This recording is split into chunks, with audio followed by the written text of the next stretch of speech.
오늘 하나님께서 우리에게 주시는 말씀은 신약성경 디모데전서 6장 11절에서 14절 말씀입니다. 여러분이 갖고 계신 성경 신약 341면 되겠습니다.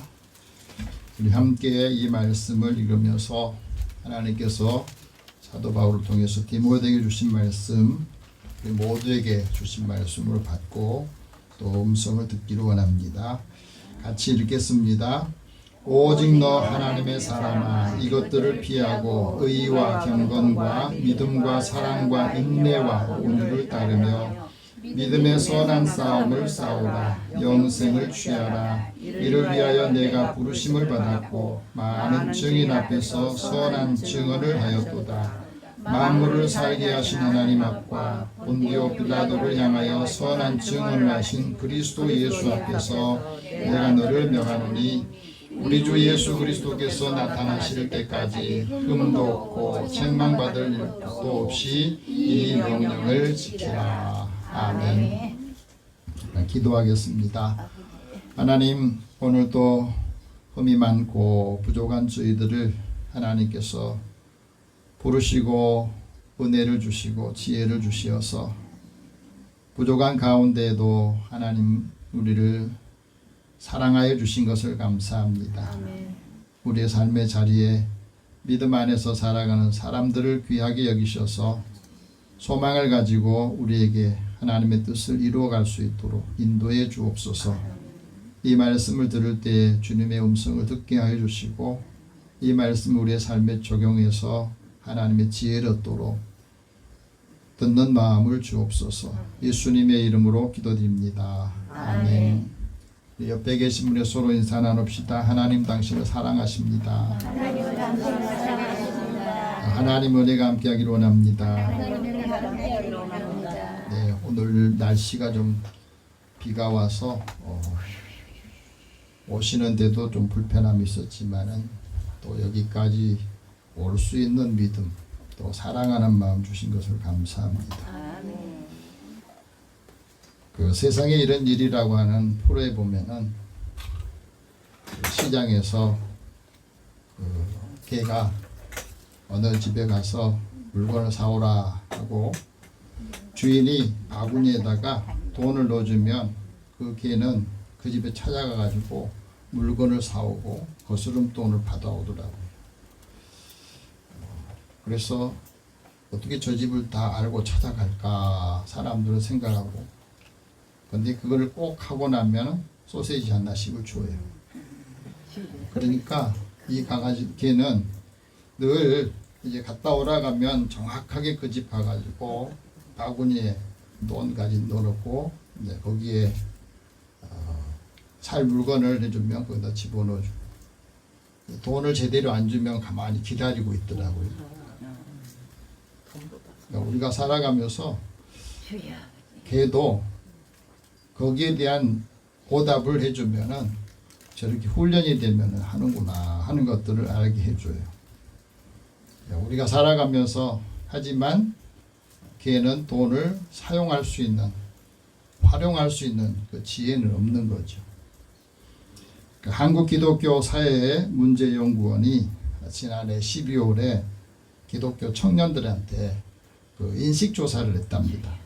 기독교 신앙을 가진 청년들이 지금 어디에 관심을 갖고 무엇에 가지고 있는 돈이나 또 재능을 투자를 하는가 그랬더니 주식에, 펀드에, 재테크 활동을 많이 하고 있더래요.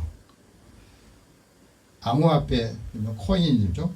또 부동산에도 투자하는 관심이 높았는데 왜 이런 것을 하는가 하고 젊은이들한테 물었더니 100명 중에 67명이 행복이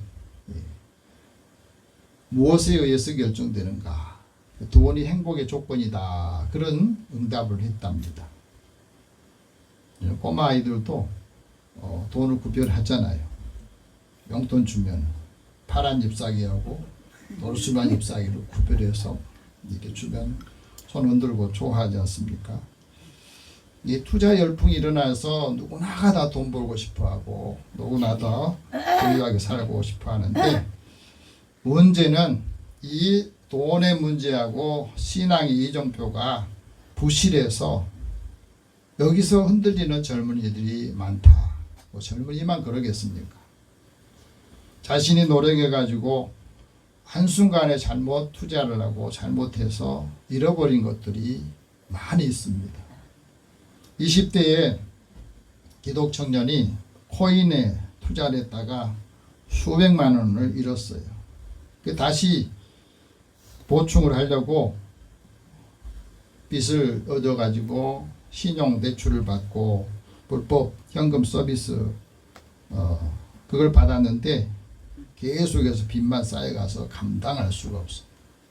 월급 다 받아도 그거 이자 내기 힘들어하는 그런 젊은이들이 많아서 기독 시민단체가 희년은행을 만들어서 고금리 부채에 시달리는 청년들을 대상으로 무이자 대출 사업을 하고 있다고 그래요. 그것도 이제 소수의 사람이겠죠. 희년은행 김재광 센터장이 이런 말 합니다.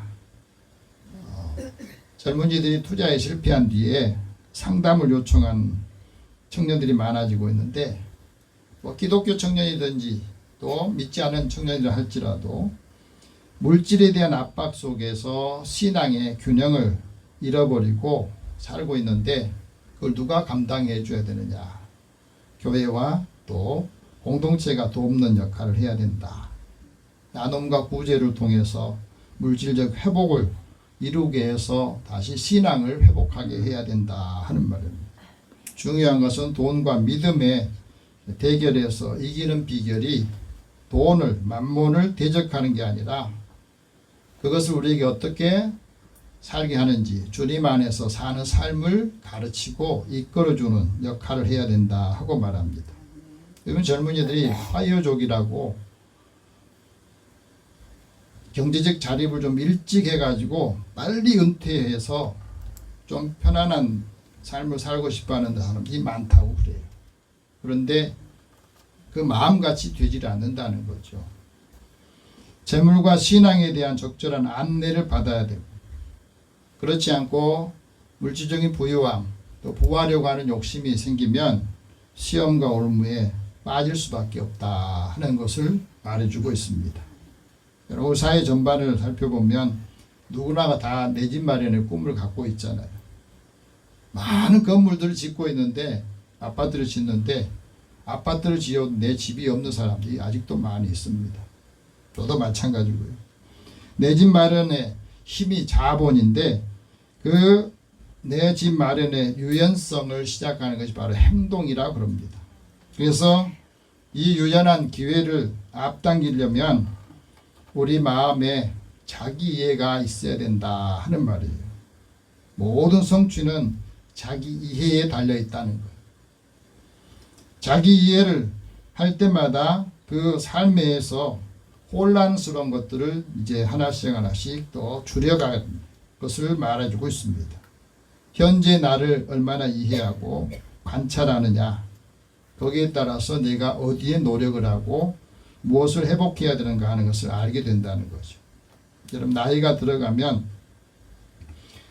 나이 들어감에 대해서 많은 사람들이 슬퍼하거나 또 걱정하는데 나이가 들어간다는 말은 이 통찰력이 생긴다는 거예요. 다양한 삶을 경험해서 이제 통찰할 수 있는 지혜를 가져야 되고 그것을 통해서 인간관계를 이전에 실패하고 힘들었던 관계를 다시 정리를 해야 반복하고 실수하지 않는다 하고 말합니다. 문제는 나이 들어가면서 감정을 다루는 능력이 키워진다는 겁니다. 근데 나이가 들어가면 감정에 더 민감해질 수가 있잖아요. 부모와 자녀 간의 관계도. 감정이 상하면 됐다 그러고 감정이 상하면 그 관계를 계속 유지하지 못하는데 우리의 삶의 지혜를 활용하지 못한 것 때문에 그렇다 하고 말합니다. 그래서 우리가 살아가면서 충동보다는 이해를 반응보다는 성찰이 앞서야 된다 하고 말합니다. 나이 들어갈 때 있는 그대로를 받아들이라. 그게 바로 진정한 자유라 하고 말합니다. 그래서 나이 들면 질문이 바뀌어야 된대요. 여러분 어떻습니까? 나는 누구인가? 젊었을 때는, 힘 있을 때는 늘 그걸 생각했대요. 그런데 나이가 들면서 나는 왜 이렇게 살아가는가? 어떻게 이렇게 살아왔는가? 그렇게 바뀐답니다. 여러분 어떻게 질문이 바뀌고 있습니까? 자기 이해를 늦게 느끼게 하고 자기 이해를 늦게 피는 그 꽃이 우리의 삶에서 아름다움을 또 볼 수 있게 한다는 거죠. 잠언 기자를 통해서 하나님 말씀합니다. 내 일을 밖에서 다스리라. 내 밭에서 일을 준비해라. 그 후에 내 집을 세우라 하는 말씀을 하거든요. 우리가 살아가면서 우리가 밖에서 일을 하는데 그 밖에서 일을 잘 다스려야 돼. 그리고 모든 일터에서 일할 수 있는 것을 준비하고 난 다음에는 집이 세워지는 역할을 한다 하는 거예요. 우리가 살아가면서 우리의 방들이 결국엔 하나님의 지혜로 채워주게 되고 아름다운 보배로 채우게 되는데 지혜 있는 사람이 강하고 또 전략을 가지고 싸워야 된다. 승리는 지략이 많아야 된다 하고 말합니다. 우리 인생도 마찬가지예요. 그래서 하나님의 지혜를 가지고 힘쓰는 사람이 지혜롭게 되고 거기에 명철과 총명이 또 분별력이 있는 삶을 살게 된다 하는 말씀을 합니다. 오늘 말씀은 사도 바울을 통해서 하나님께서 우리 주신 말씀인데 오늘 말씀 보면 하나님의 사람아 이것들을 피해라. 그리고 의와 경건과 믿음과 사랑, 온유와 인내를 따르라. 영생을 믿음으로 취하라 하는 말씀을 오늘 말씀하고 있습니다. 여기에서 하나님의 사람이 이제 피할 것과 취해야 될 것을 6가지씩을 말을 해요. 우리가 살아가면서 무엇을 피하고 살아야 되는지, 무엇을 버리고 살아야 되는지, 무엇을 취하고 얻어야 되는지 분명하게 여기서 구별을 하고 있습니다. 어떤 사람이 아주 조각을 잘한 사람한테 물어봤대요. 큰 원석 돌멩이 가지고 그 조각을 하는데 그 조각을 자꾸 깨내니까 그 좋은 작품이 나온 거예요. 어떻게 이런 훌륭한 작품을 만들었습니까? 했더니 사람의 모양을 하려면 사람 아닌 것을 쪼가낸다. 자꾸 깨뜨려요.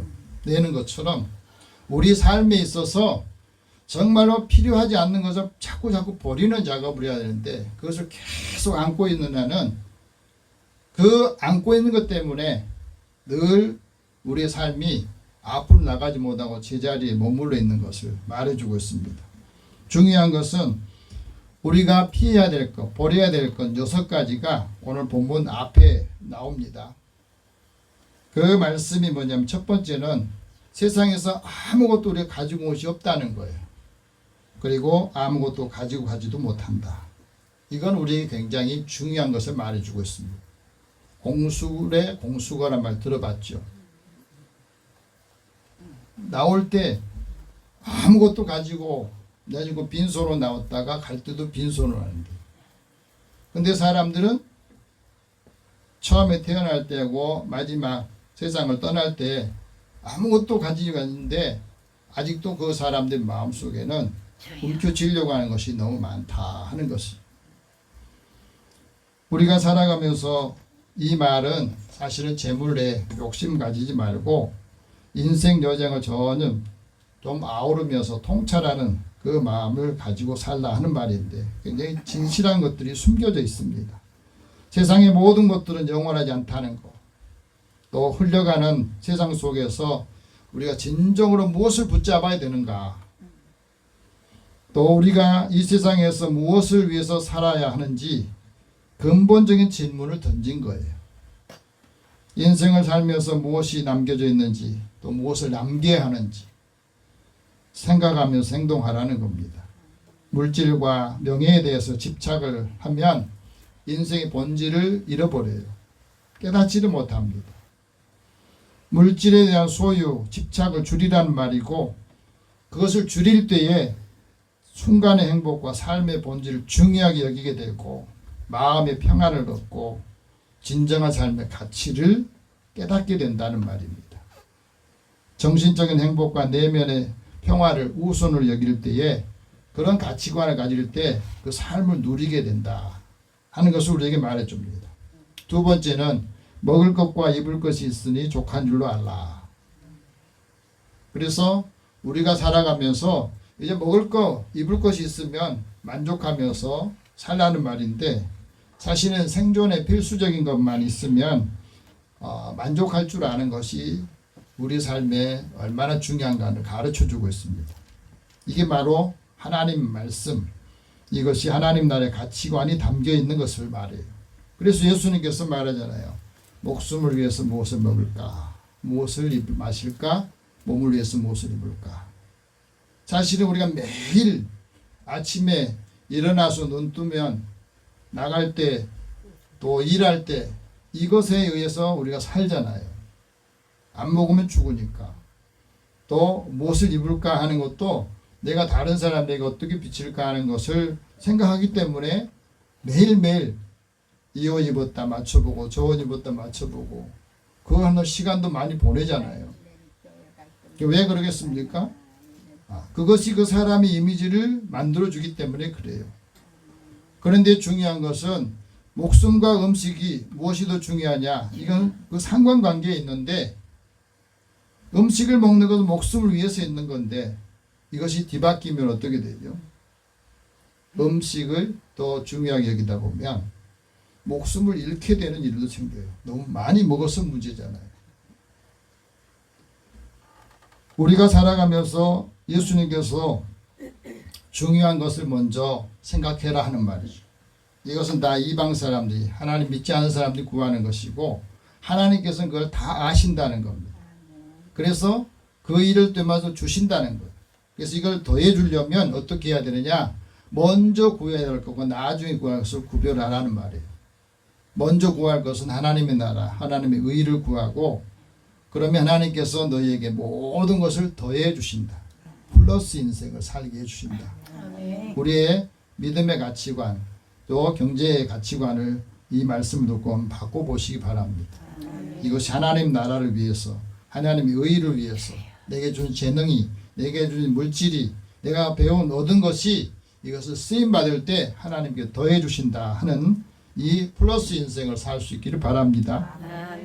우리의 마음속에 사실은 이 먹을 것과 입을 것에 족한 줄 알아 하는 말은요, 이 사실은 굉장히 중요한 말이에요.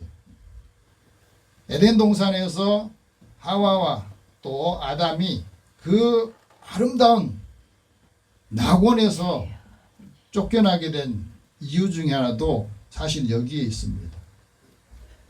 먹는 거, 보는 거, 입는 거, 이거 잘 사용하지 못해서 결국 쫓겨났거든. 여기서 많은 유혹이 오는 거예요. 그래서 여기에 하와가 현혹되는 유혹을 받았던 게 뭐야? 먹음직하다, 보암직하다, 지혜롭게 할 만큼 탐스럽다. 여기에 다 유혹이 있는 거예요. 그렇죠? 먹음직하다. 더 많이 먹는 거죠. 먹음직한 걸 찾는 거예요. 음식만 먹는 게 아니라 사람 볼 때 먹음직하다 이렇게 보면 이상해지잖아요. 보암직도 마찬가지입니다. 보는 것으로 오는 것이 여러 가지 유혹들이 있는 거예요. 마음에 탐욕, 탐스러움이 들었으면 거기에 탐심이 들면 결국에는 거기서 다 유혹에 넘어갑니다. 그래서 우리 믿음의 사람들에게 하나님께서 말씀합니다. 자족하는 마음이 있어야 사탄의 유혹을 이기게 되고 경건이 큰 이익이 있다. 자족하는 마음을 훈련해야 된다는 거죠. 사도 바울도 삶의 자리에서 궁핍할 때 이 궁핍을 경험했고 또 그 궁핍함 속에서도 자족함을 배웠다 하고 말합니다. 때로는 배고프고 때로는 배부르고 궁핍과 풍부함, 이 모든 것의 비결을 배우니까 자유롭게 되더라는 거죠. 그러니까 유혹이 오더라도 유혹을 이길 수 있다. 세 번째는 부하려고 하는 사람은 시험과 올무 여러 가지 어리석고 해로운 욕심에 떨어지더라. 자연스럽게 하나님이 주셔야 되는데 내가 열심을 가지고 하는 의지는 갖고 있는 게 중요하죠. 그런데 부하려고 하는 욕망이 더 커질수록 거기에 여러 가지 시험이 올무가 오는 거예요. 물질적인 풍요로움을 누리기 위해서 노력하고 수고해서 지혜롭게 잘 감당하면 얻을 수 있지만은 준비가 되지 않은데 거기에서 얻으려고 하면 결국에는 시험거리들이 덫에 걸리게 된다 하는 말씀을 하거든. 구하려고 하는 사람 여러 가지 시험거리들 욕심 해로운 욕심에 떨어지게 되면 결국 가진 것마저 잃어버리는 거예요. 일본의 최고의 경제 금융 교육 전문가에는 이즈미 마사토라고 하는 사람이 쓴 부자의 그릇이라고 하는 책에 보면 이런 말이 있습니다. 돈은 그만한 그릇을 가진 사람에게 모이더라는 거예요. 다시 말하면 돈을 벌려면 돈을 우리가 받을 수 있는 그릇이 준비해야 된다. 그릇이 준비하지 않는데 그 돈이 오더라도 다 흘려버린다는 거예요. 사람들이 돈을 쓸 때 두 가지가 있는데 첫 번째는 필요한 때이고 두 번째는 갖고 싶을 때 돈을 쓰더라는 거죠.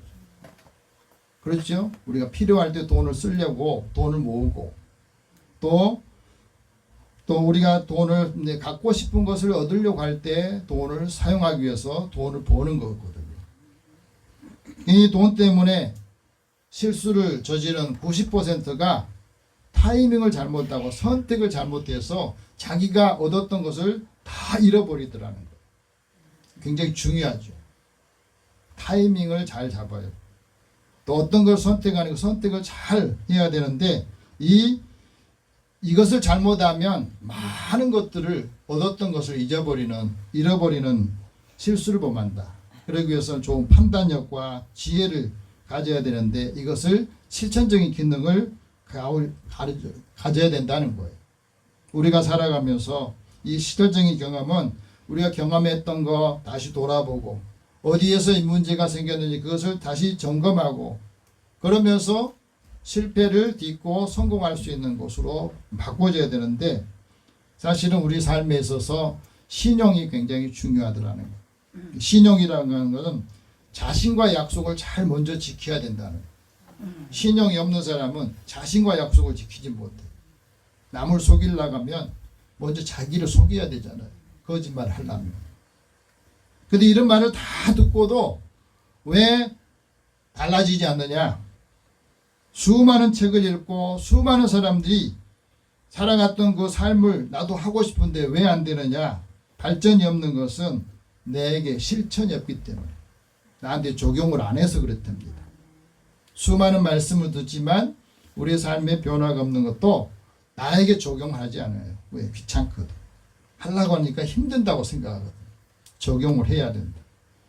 신뢰관계가 높아야 주위에 사람들이 모이고 내 그릇이 크기만큼 그곳에 담을 수 있다는 거예요. 내 그릇의 크기가 얼마나 되냐. 오늘 이 말씀 들으면서 한번 점검해 보시기 바랍니다. 네 번째는 사람이 욕심에 사로잡히면 파멸과 멸망에 빠지게 된다 하는 말이에요. 욕심이 과하면 마음이 다치게 되고 탐욕이 사람의 영혼을 오염시킨다는 말이 있습니다. 소유에 대한 탐욕이 있으면 영혼을 도둑질하고 그 탐욕이 사람을 어리석게 만들고 그것을 진정한 행복을 방해한다 하고 말해요. 그래서 이 탐욕이 욕심이 파괴적이게 되고 모든 것을 파괴한다는 겁니다. 우리가 살아가면서 욕심이 많으면 지혜가 적어진다. 욕심이 많으면 건강한 삶을 살 수가 없다.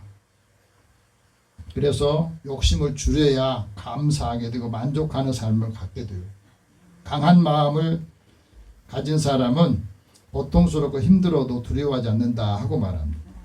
그래서 이스라엘 백성들에게 옷을 만들 때에 그 욕심 부리지 않도록 이 옷의 끝에다가 이 술을 만들라고 그랬다. 왜? 그거 보면서 하나님께서 우리에게 주시는 이 욕심, 음행, 마음의 욕심 따라가지 않도록 하기 위해서 하나님께서 그것을 옷에다 항상 술을 만들라 그런 말씀을 했던 거예요. 다섯 번째는 돈을 사랑하는 것이 일만하게 뿌리가 된다 하는 말씀하시는데 여기에서 돈을 사랑의 대상이 되면 안 된다는 말이에요. 돈은 우리 삶에 필요한 도구지. 사랑의 대상이 되면 관계가 다 깨져요. 그렇죠. 돈을 사랑하면 형제 관계가 없어지잖아요. 내가 도와야 되는데 돈을 사랑하면 도울 수가 없잖아요. 그래서 사람의 도를 지킬 수가 없고 사람보다 돈을 소중하게 여기면서 문제가 생겨요. 우리나라가 지금 미국하고 관세 때문에 많이 힘들어 하잖아요. 투자를 하라고 해놓고 거기서 그것을 현찰로 갖고 오라고 그러니 그게 되겠습니까? 우리나라가 부도 IMF 다시 오겠다고 그렇게 외치는데도 현찰 가져와 아니면 더 그 되겠냐고요. 욕심이 과하고 돈을 사랑하면 다른 나라가 어떻게 되든지 사람들이 어떻게 되든지 우리 것만 챙기겠다는 게 아니겠어요. 정상적인 거래를 통해서 이익을 가져야 되는데 그런 것이 없으면 전 세계에 많은 나라들이 지금 다 돌아서고 있잖아요. 관계가 깨지는 거예요. 돈을 사랑하면 사람들의 관계가 다 깨질 수밖에 없습니다. 그리고 여섯 번째는 돈의 재물을 탐내는 사람은 미혹을 받아서 믿음에 떠난다는 거 굉장히 중요합니다. 돈을 탐내면 믿음이 역할을 못하고 믿음의 자리에 떠나고 하나님을 떠나게 된다는 거. 권력을 가진 사람들이 보석에 탐을 내면은 그 입이 찢어진다 하는 말이 있습니다. 우리 삶의 자리에서 돈을 탐내면 근심이 자기를 찌르게 되고 작은 이익을 탐내다가 큰 복을 놓치는 경우도 있습니다. 성경에 보면 아간이라고 하는 사람이 그 역할을 하죠. 아간이 시날산 외투 한 벌 은 200세겔 금 50세겔을 탐내서 감췄다가 이스라엘 백성의 아이성에서 공격에 실패를 하고 결국에는 그 가족들을 그가 가진 재물을 다 심판받는 일이 생기잖아요. 여러분 돈을 탐내면 믿음에서 떠난다는 거. 하나님의 말씀을 우리가 들으면서도 이 말씀을 잘 믿음으로 받아들여야 되는데 돈과 하나님을 겸하여 섬기지 못하고 또 우리가 먼저 구해야 될 것을 먼저 구하는 지혜를 가지라 하는 말씀합니다. 그래서 하나님의 사람이 따르고 취할 것은 의와 경건과 믿음과 사랑과 인내, 온유함이다 하고 말하는데 이 하나님의 나라 의와 또 선을 행할 때 하나님께서는 그 사람뿐 아니라 후손에게도 복을 주신다고 약속하셨어요. 모든 사람이 하나님 목전에 하나님 앞에서 선하고 의를 행하면 그 사람과 그 후손에게 영구히 복을 주신다고 말씀합니다. 그리고 그 하나님 앞에서 종신토록 성결하고 의로움이 있으면 두려움이 없다는 거예요. 그것을 하기 위해서 우리에게 하나님께서 예수님을 믿게 하고 믿음에서 믿음에 이르게 하는 역할을 하고 있는 겁니다. 믿음으로 사는 사람들이 많은 환난을 이기하고 그 안에서 위로와 평안을 얻게 말씀하십니다. 이것을 가질 때에 우리가 믿음의 분량대로 지혜롭게 생각하면서 믿음의 선한 싸움을 싸워서 승리하게 되는 거예요. 12절 말씀 같이 읽어봅시다. 믿음의 선한 싸움을 싸우라. 영생을 취하라. 이를 위하여 내가 부르심을 받았고 많은 증인 앞에서 선한 증언을 하였도다. 믿음의 선한 싸움을 싸우면 버릴 것을 버리고 취할 것을 취해야만이 우리가 믿음의 선한 싸움과 함께 하나님 나를 부르시는 그 일을 감당하면서 선한 증거를 감당할 수 있다. 그것이 바로 사랑과 인내로 영생을 취하는 것입니다. 영생을 얻은 사람들이 해야 될 것은 우리에게 주신 은혜를 사람들에게 증언하는 거예요. 14절 말씀, 13절 말씀 같이 봅시다. 만물을 살게 하신 하나님 앞과 본디오 빌라도를 향하여 선한 증언을 하신 그리스도 예수 앞에서 내가 너에게 명한다. 사도 바울이 믿음의 아들 디모데에게 예수님께서 본디오 빌라도 앞에서 진리를 말씀하는데 이 빌라도는 세상 권력에 취해서 진리를 알고 싶어 하는 마음이 없어요. 오히려 비아냥거리죠. 진리가 도대체 뭐냐고.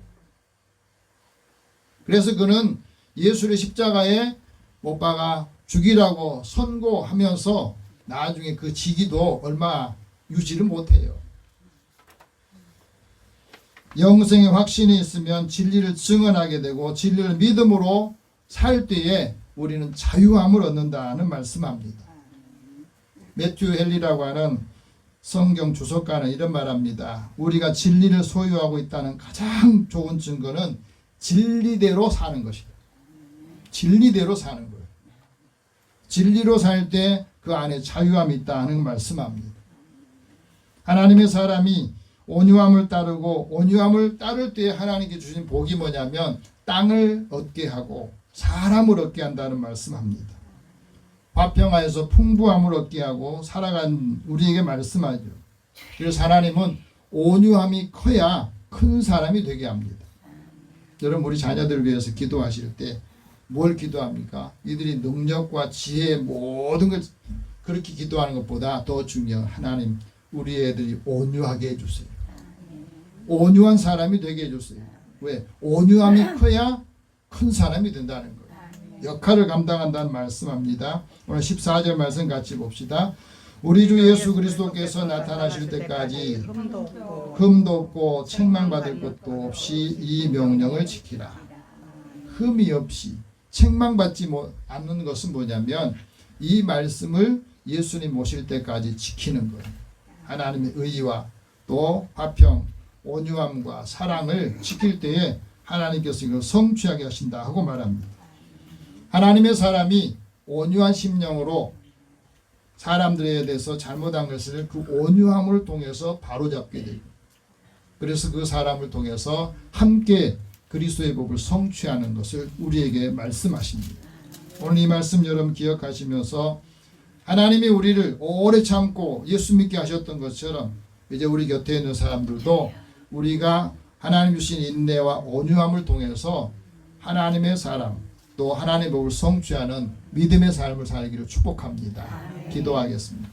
살아계신 하나님 주의 은혜를 사랑하는 자들을 부르셔서 우리의 삶을 하나님 은혜로 채우게 하시고 이 은혜가 이제는 만나는 사람들에게 하나님의 선한 증거를 할 수 있도록 믿음과 지혜를 주옵소서.